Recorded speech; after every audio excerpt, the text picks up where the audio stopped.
Despite popular belief, in the Western Hemisphere, access to indoor plumbing is a luxury that few in the total population of the world actually have. In America, it is considered to be the standard. Even for the poorest, indoor plumbing is simply expected. However, there are places where even in the wealthiest country on earth, it is a luxury that has never, ever been afforded. This story occurs in one of those areas. A man who is called John was walking the same path he had tracked since he was a boy, up to the top of a grassy hill in the shadow of a forest border. It was very cold tonight. His breath steamed with life, forming small clouds with each exhale that died as soon as they left his mouth. Even though he wasn't warm, he could see where he was going, using the full moon to guide him. To help him pass the time, he brought a phone and strategically placed a lit Winston cigarette in his mouth.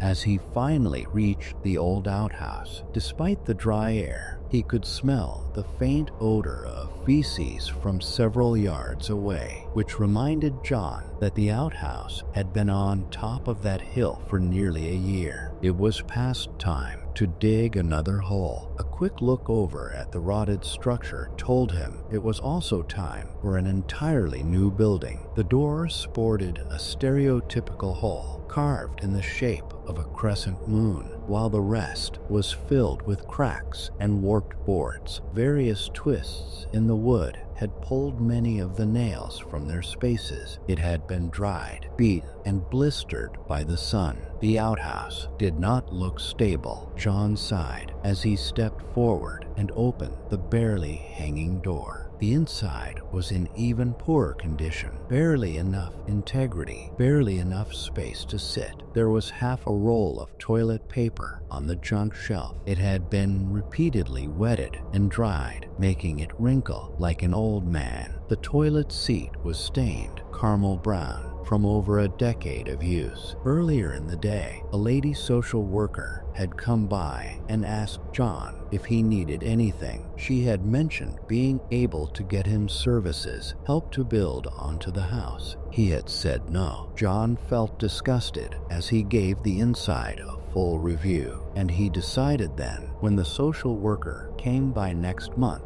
that he would ask her to help him get indoor plumbing. Part of why he hadn't came back to him. He recalled a warm summer where he had crafted the outhouse with his brother, a brother whom he hadn't seen for years. Dropping his ripped jeans and resting on the stained toilet seat, John's old body relaxed with a satisfied grunt. The cigarette sat comfortably in his teeth, burning away. His phone clicked open to pass the time. As nature moved in his bowels, John inhaled and puffed in ease, just as he heard something shift above. It wasn't a creak of old wood, not the familiar, dry, rotted crackle beneath his very worn shoes. No, it was a soft, crinkle sound, like steel wool being slowly pressed against the ground. Glancing upwards, John saw something that almost made him lose complete control of his bowels. In that very moment, as far as he could tell, between the dim light of his phone and the moon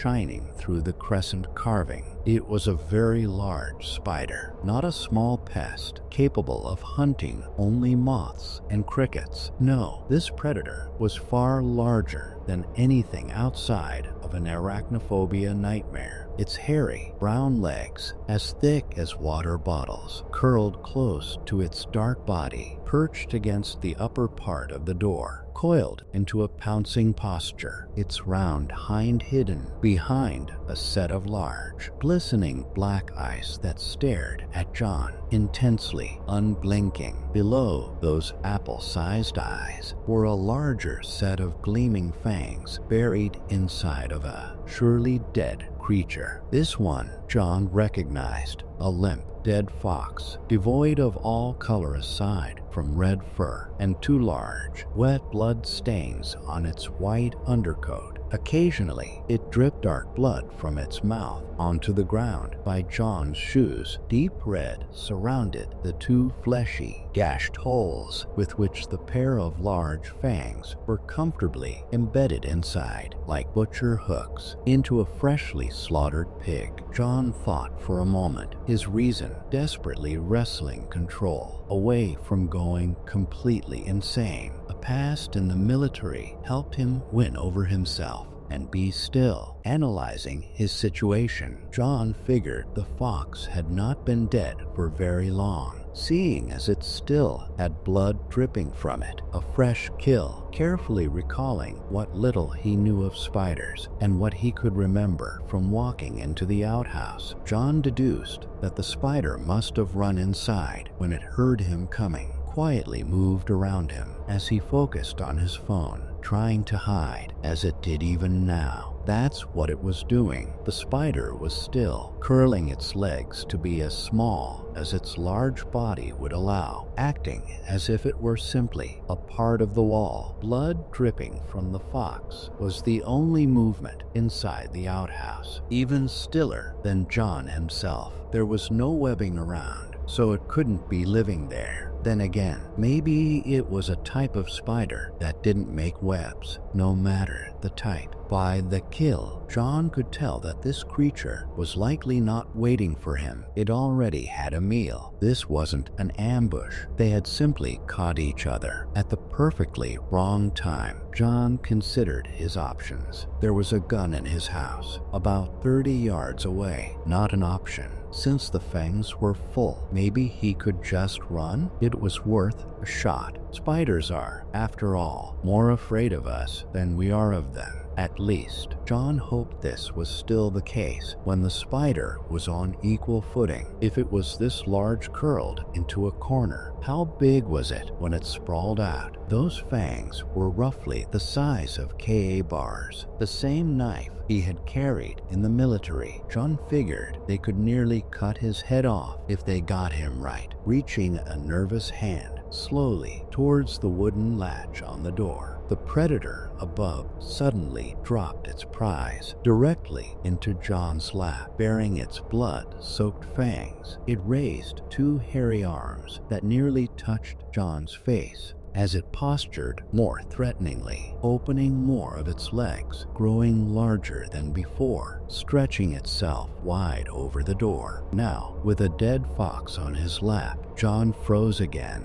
as he weighed his options. In the middle of his thoughts, however, there came a prickling feeling on the back of his neck. Not daring to move for fear of provoking the spider, John was soon able to rightly guess what it was. Now that the spider had opened itself, he could almost see her rather large abdomen, which seemed to writhe and pulse in the pale moonlight. Here and there, despite not being able to look directly at them, John recognized the sight from other spiders he had seen throughout his life. The mass on her back was wriggling with pups, little spiders so large they likely wouldn't fit well in a grown man's hand. There were dozens on her, 100 maybe. From the slow prickles on the back of his neck, John guessed they could be the size of a baseball, give or take. It was then that John realized the true potential of what he was to the spider. The fox would have been plenty for her, but not much for her young. John would do far better, feed more mouths, and he was right here. Less hunting. She may have not dropped the fox out of startle. Maybe it was an effort to stop the better kill from escaping. Her many unblinking eyes stared at him.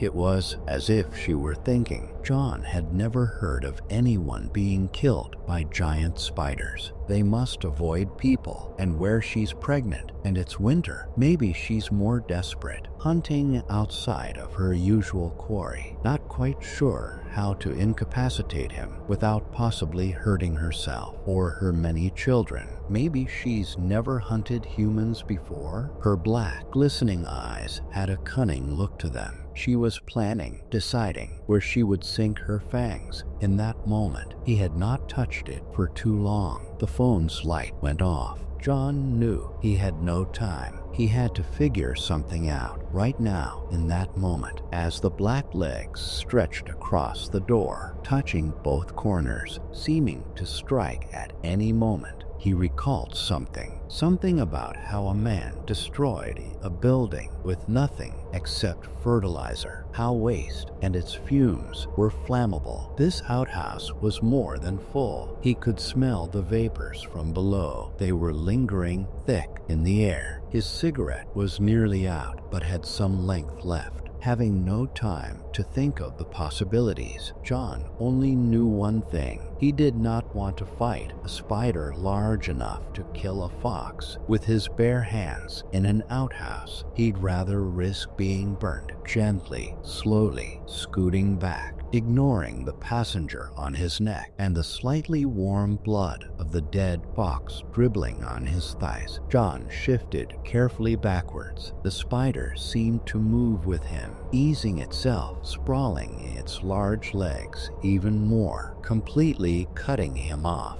Its hairy, brown body now covered the crescent moon carving, blocking what little light was available and leaving the lit cigarette as the only illumination in the small outhouse. Black eyes stared intently, an orange flicker of fire reflected in them in front of John's face, waiting for just the right moment. Black eyes that only focused on turning him into a fresh corpse for her children to feast on. John opened his legs a bit, slowly opened his mouth to allow the cigarette to fall between the fox, his blood-covered thighs, and into the hole. The darkness covered both of them. Then a small flash from below carried a flame upwards, which lit the entire outhouse in a flash of fire. John felt his face pressed against something hairy and wet as the wooden structure rose fast. He couldn't keep track of it all. The heat, the hair, the weightlessness, the grass. He tumbled several feet away and laid on his stomach outside in the moonlight. John saw it scurry away into the forest as the grass became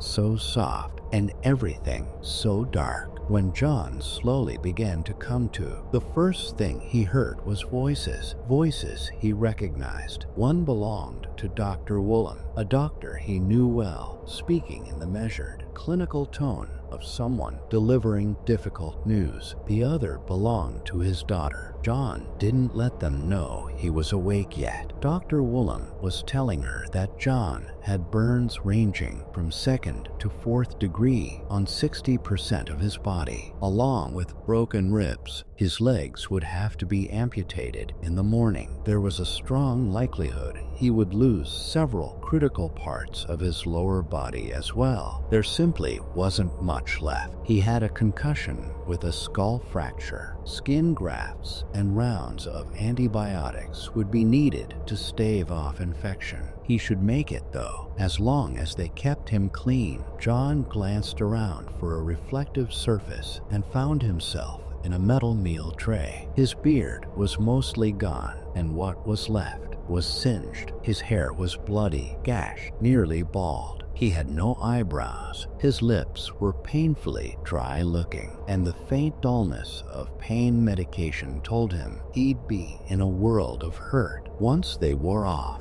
Although he wasn't very happy about losing his manhood, John realized that he really wasn't using it anymore anyway, and if he had to do it over, he'd have made the same choice rather than fight that spider inside the outhouse. John was about to speak before he felt some hairs tickling on the back of his neck.